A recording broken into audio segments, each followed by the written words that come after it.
My name is Leslie Strader. I went to Sierra Leone in Africa in January with my husband and a group of people from Bethel. And I want to start talking about that trip with my big confession.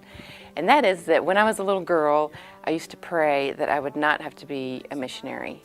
And I grew up in a Baptist church, so they brought missionaries all the time to us in GAs and Sunday nights, I know, to inform us and inspire us, but they just scared me.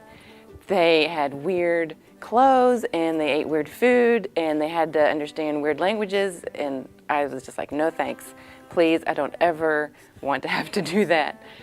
So when my husband came home last fall and said, hey, you and I are going to Africa in January, I knew that he had finally lost it. He knew that that's not something I wanted to do, and so I was not only reluctant, I was angry about it. I said, how could you ask me to do that? I'm a mother of small children and both of us going?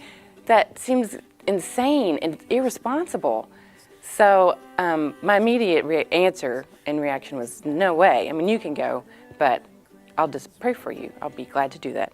But I knew that I really did need to take it seriously, and in good conscience, I needed to at least pray myself before I could say no.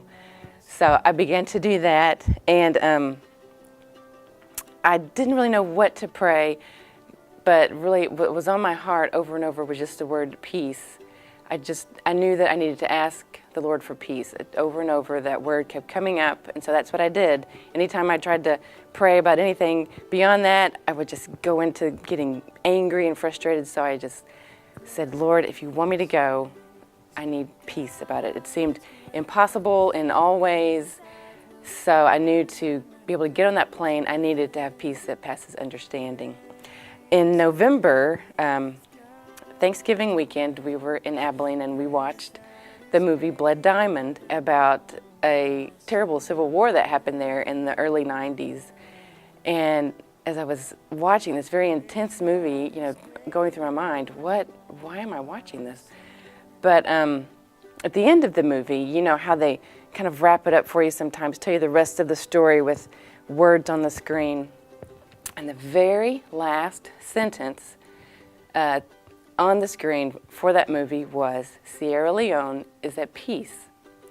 And that was my word right there, in my place, in the same sentence.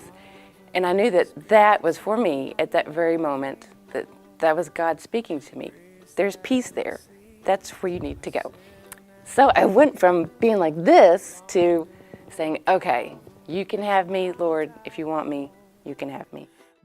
As I began to move to a place of trusting the Lord in the details of the trip, from childcare for our kids to shots to what we were going to wear to how we were going to eat and drink, the Lord started really replacing my fear and anxiety and anger, definitely with His peace, but beyond that, with just this unexpected joy and excitement about what lay ahead for us. I remember right before we were leaving, the trip, just for a little bit, was briefly in limbo. And I remember thinking, if this does not happen, if I don't get to go, I'm going to be devastated.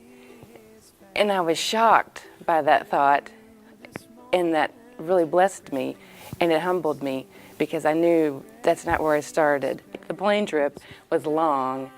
I missed my children. And it was different, but I loved it. I loved the country, I loved the city, I loved the people. I loved just the craziness that's over there. I did things I never would do in America, and I met people who, they wake up every day and hope that they get to eat just once, and yet their trust in the Lord's provision and their contentment with their life is beyond anything I've ever seen in America. And so again, the Lord blessed me and humbled me, not only in the process of getting there, but once I got there, the experience that I had was a gift, just a real, true gift. I want to be clear who the glory goes to. It is not to me. I don't want anyone to think, you were so brave. Oh, that was such a sacrifice. You must be such a wonderful person. I'm not. But God in me, that's Christ in me, getting me there and what he did in me there. Please see that, because to me, it was a hardship. It was too much. It was asking too much of me and my family. But if I had stayed resistant and kept praying that prayer of my childhood, I would have missed out on one of the best experiences of my life. Grace, God's grace, grace that will pardon and cleanse within.